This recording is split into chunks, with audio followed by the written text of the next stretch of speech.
Okay. Okay. Good day to you, Mr. Justin. Good night as well.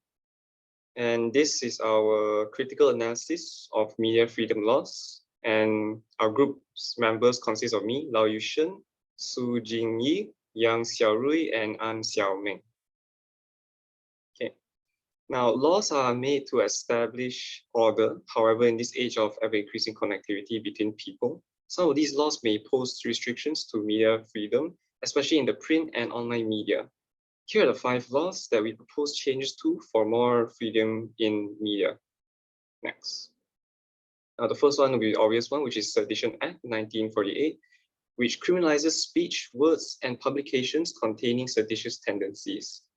Now, these seditious tendencies are tendencies to excite disaffection against any ruler or against any government or the administration of justice, to promote any hostility between different races or classes in Malaysia, and or to question the provisions of Part 3 of the Federal Constitution or Article 152, 153, or 181 of the Federal Constitution.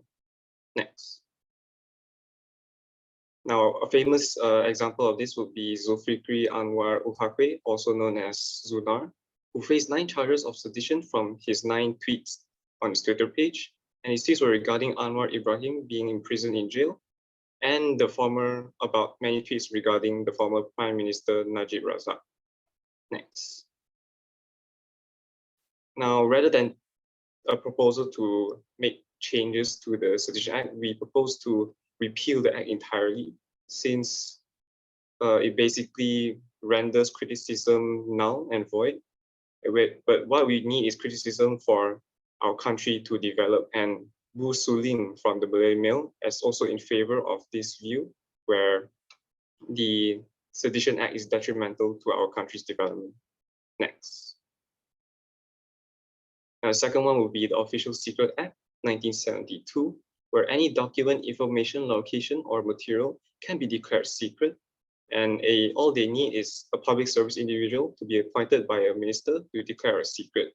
Now, Section 8 of this act states that the ways to be found guilty is by communicating secrets to those who are not supposed to know it, using this official secret to benefit a foreign country or used against the interests of Malaysia, continuing to possess an official secret even after being instructed to return or destroy it, and failing to take care of it such that it jeopardizes its safety. And this is punishable for up to 7 years in jail, and the police does not need any warrant or evidence to make an arrest should the police find an individual suspicious. Next. Now, an example of this would be the former journalist Sabri Sharif, who was convicted for exposing public alleged irregularities in a defense contract given out by the Royal Malaysian Air Force, which is an official secret, and is done so in hopes that the government will investigate into it. Next. And our proposal to this Officials Act is in same regards as Shah Redzan Johan from The Star, in that, and the official secrets are to be strictly defined with systems ensuring that any official secrets can be proven as such, so not everything can be declared an official secret, and there'll be a mechanism stopping people from exploiting it. And that's all for my part. You can carry on next. Okay, next I will introduce the third one. The 1998 Communications and Multimedia Act regulates the communications and multimedia industries. However, Article 233 makes internet content or obscene, indecent, false, threatening, or offensive in nature illegal. This law is too vague, so any object can be targeted under any circumstances.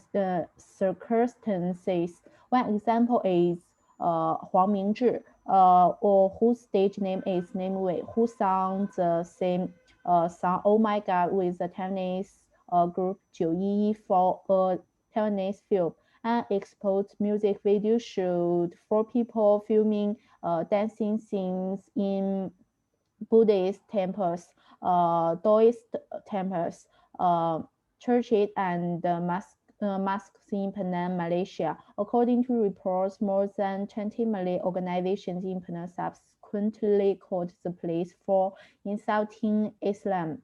Huang Mingzhi and the Taiwanese production unit claimed that the video was stolen by hackers and published, and emphasized that the song is intended to promote religious harmony. Later, Huang Mingzhi's official YouTube channel uploaded another version of the music video, which didn't include the footage shot in the mosque.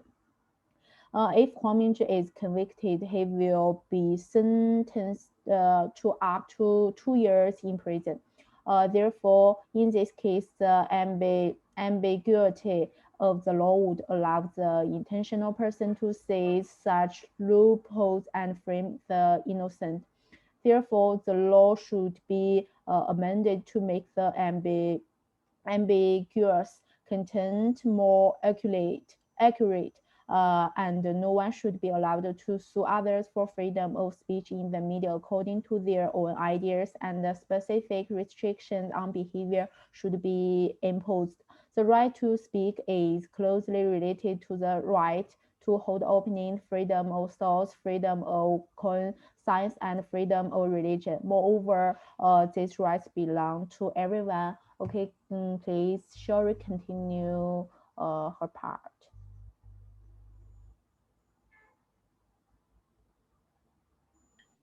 On the 26th March 2018, the Malaysia government, who was former Prime Minister Najib Razak, submitted the Anti-Fake News Act 2018 to the House of the Commons, and on the grounds of the severe crackdown on fake news.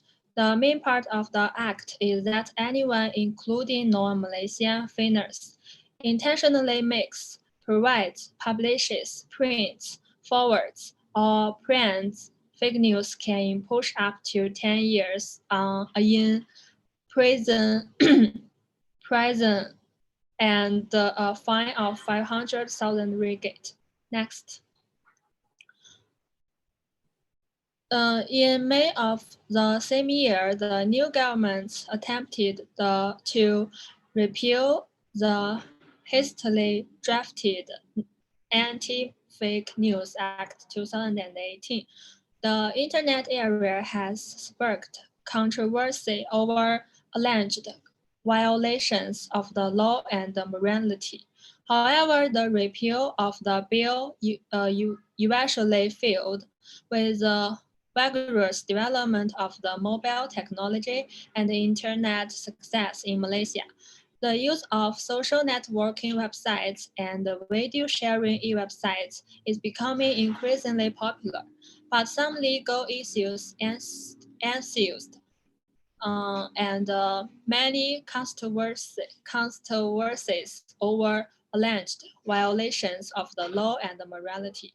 The influence of the whole legislation seriously violates the Malaysia Constitution.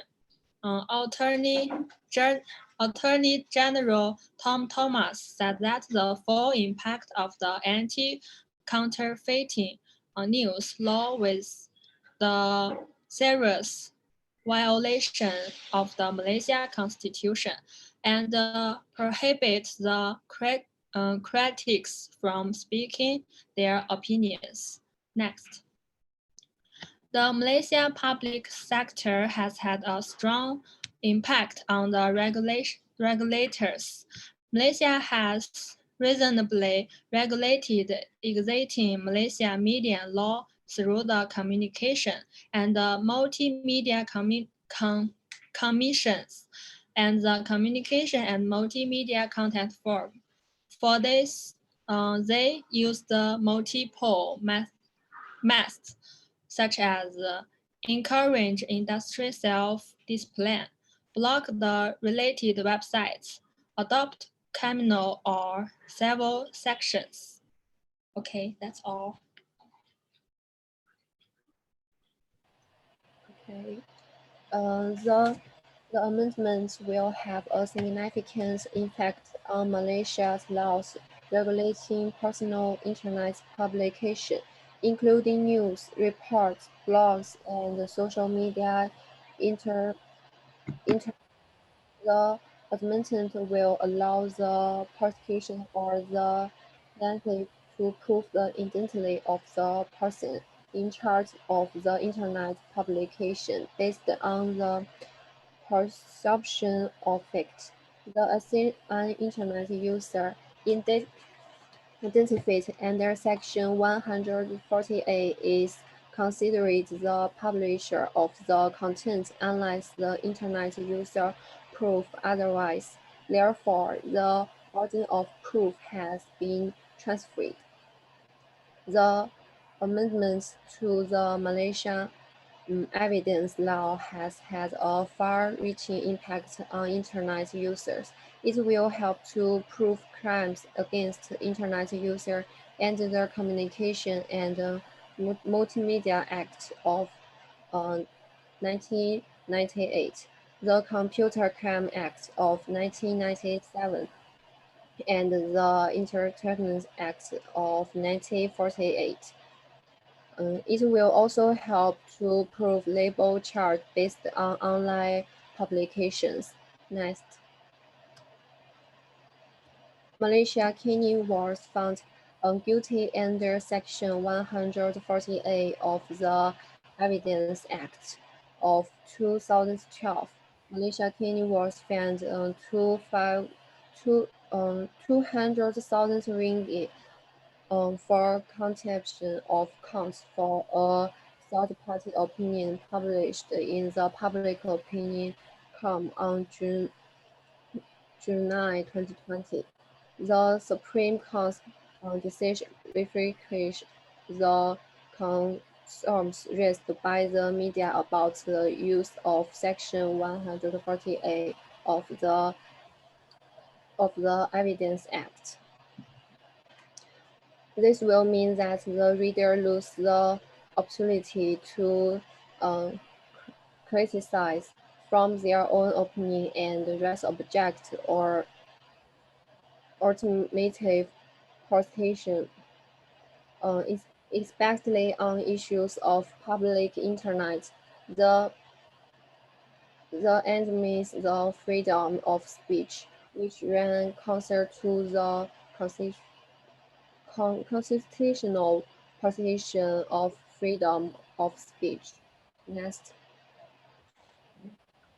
Some organized inside and outside Malaysia have considered the charge against Stephen Gan and Malaysia Kini. The Malaysian bar also showcased called the Minister of Justice to brief his complaint. Both CPJ and IFJ also condemn it. I think reform is very necessary. Freedom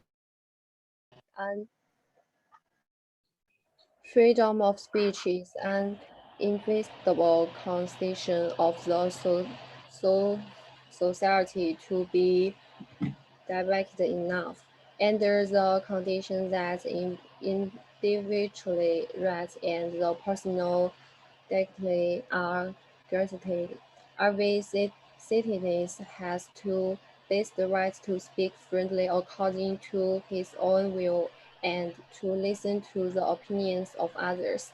The expression of this opinion should not be subject to the censorship and rejection of the government. That's all our presentation. Thank you.